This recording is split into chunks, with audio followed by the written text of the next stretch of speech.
Cruel mother told me she wished I wasn't born, so I moved out and let her live the life she wished for. Years later, I got a surprise guest on my door. I haven't talked to my mom for so many years. I cut off all contact with her. Maybe because I despised her after what she said to me, which to this day was the most hurtful thing anyone has ever said to me. I wasn't perfect as a child. I know that myself.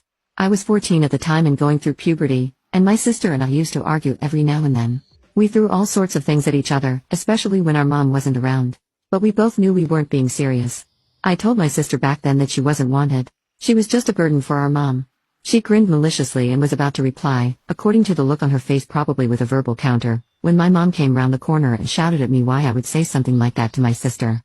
I tried to explain to her that I wasn't being serious, but she wouldn't let me finish and told me that I was actually the one she didn't want, the one she never wanted, and that my sister, unlike me, was a wanted child. That moment felt like the worst slap in the face. I just stayed calm and looked her in the eye. She went out in a rage and comforted my sister even though she wasn't hurt at all. They went downstairs and I started to cry. That same night, I called my father, who came to pick me up secretly. My parents were separated, but my dad could always see us at the weekends. I told him what had happened and we decided that I would stay with him. There was a custody agreement, but as I was now at an age where I could decide where I wanted to live, my father could at least challenge it for me. My mom called me a few times and texted me apologies, but my eyes got watery every time I saw her, so I blocked her number. You can now check if there is a part 2 by pressing share and more.